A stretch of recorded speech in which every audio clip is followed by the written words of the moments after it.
Brought to you by Agilus Diagnostics.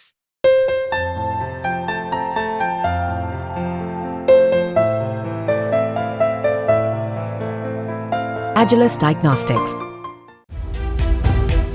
नमस्कार, आपके साथ मैं दीपिका शर्मा और आप देख रहे हैं क्राइम तक। वर्ल्ड क्राइम बुलेटिन में आज बात करेंगे सबसे पहले लेबनान की। लेबनान में दरअसल कतर एयरवेज ने बैन लगा दिया है किसी को भी पेजर ले जाने से, वॉकी टॉकी ले जाने से। बैन लगा दिया गया है फ्लाइट्स के अंदर इन तमाम चीज़ों को ले जाने में। और ये हुआ है उसके बाद से जब से लेबनान में पेजर्स में ब्लास्ट हुआ है तब से प्रतिबंध लगा दिया गया है और ये तब तक के लिए लागू होगा जब तक कोई नई गाइडलाइन सामने नहीं आएगी। एयरलाइन ने ये कदम लेबनान के 3 इलाकों में walkie talkie radio pager sets पे हुए विस्फोट के बाद उठाया। इस घटना में 32 लोगों की मौत हुई है और करीब 3000 से ज़्यादा इसमें घायल हैं। इनमें से 450 के करीब लोग गंभीर रूप से घायल बताए जा रहे हैं। कतर एयरवेज ने एक्स पर एक पोस्ट में कहा कि लेबनान के नागरिक एविएशन से मिले निर्देश के बाद Beirut Rafiq Hariri international airport से उड़ान भरने वाले सभी यात्रियों को फ्लाइट पर पेजर और वॉकी टॉकी ले जाने से प्रतिबंधित कर दिया गया है।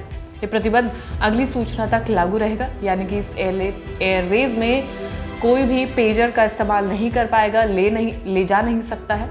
इसके अलावा वॉकी टॉकी नहीं ले जा सकते हैं और ये तब से हुआ है जब से कि लेबनान में पेजर्स के अंदर ब्लास्ट हुआ है।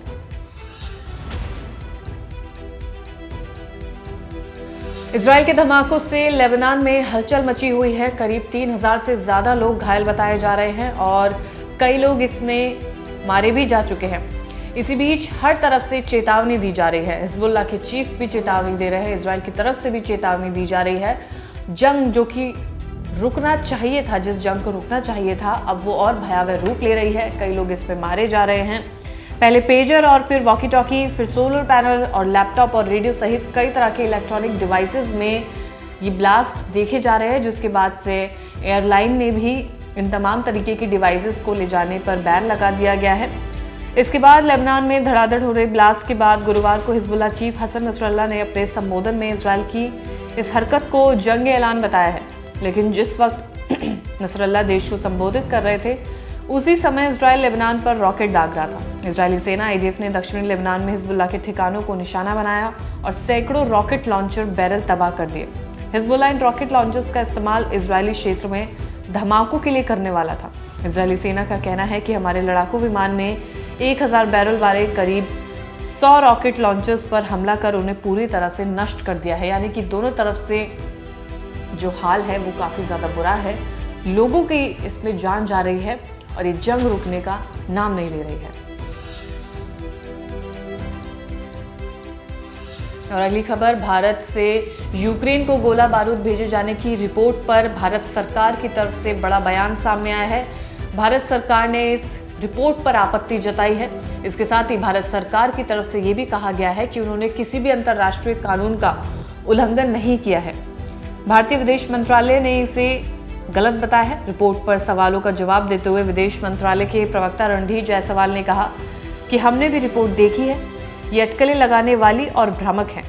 इसमें नियमों के उल्लंघन की बात कही गई है, जबकि ऐसा कुछ भी नहीं है। विदेश मंत्रालय ने कहा कि मिलिट्री सामानों ने निर्यात को लेकर भारत अंतर्राष्ट्रीय कानून का पालन करता है और इसमें भारत का ट्रैक रिकॉर्ड बेदाग है और भारत पर किसी भी तरह का दाग ना लगाया जाए, क्योंकि भारत ने किसी भी अंतर्राष्ट्रीय कानून का उल्लंघन नहीं किया है।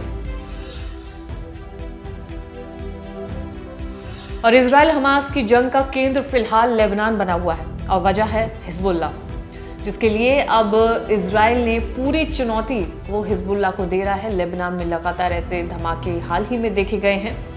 हमास के अलावा इजराइल हिजबुल्लाह को भी लगातार चुनौती दे रहा है। हिजबुल्लाह चीफ हसन नसरल्लाह ने सीरियल पेजर ब्लास्ट और उसके 24 घंटे बाद हुए विस्फोट में मारे गए 32 लोगों को दुख जाहिर करते हुए इजराइल को खुली चेतावनी दी है। हिजबुल्लाह चीफ ने कहा है कि ये दोनों घटनाएं नरसंहार और युद्ध अपराध है। हसन नसरल्लाह ने दावा किया है कि इजराइल 2 मिनट में कम से कम 5000 लोगों को मारने की साजिश रच रहा था। हसन नसरल्लाह ने आगे कहा कि जब तक गाजा में इजराइल का आक्रमण रुक नहीं जाता तब तक हिजबुल्लाह भी नहीं रुकने वाला है। कहाँ ये अटकलें लगाई जा रही थी कि जंग, ये युद्ध रुकेगा, लेकिन अब हर तरफ से एक दूसरे को चुनौती दी जा रही है। इजराइल ने भी पूरी चुनौती हिजबुल्लाह को दी है। लेबनान इसका केंद्र बना हुआ है जहां पर ये तमाम तरीके के ब्लास्ट हाल ही में देखे गए हैं। कई लोगों ने अपनी जान गंवाई है। लेकिन फिलहाल इन तमाम चीज़ों में जो भी रिपोर्ट सामने आएगी, जो भी अपडेट सामने आएगी, वो क्राइम तक आपको देता रहेगा। फिलहाल इस वर्ल्ड क्राइम बुलेटिन में इतना ही।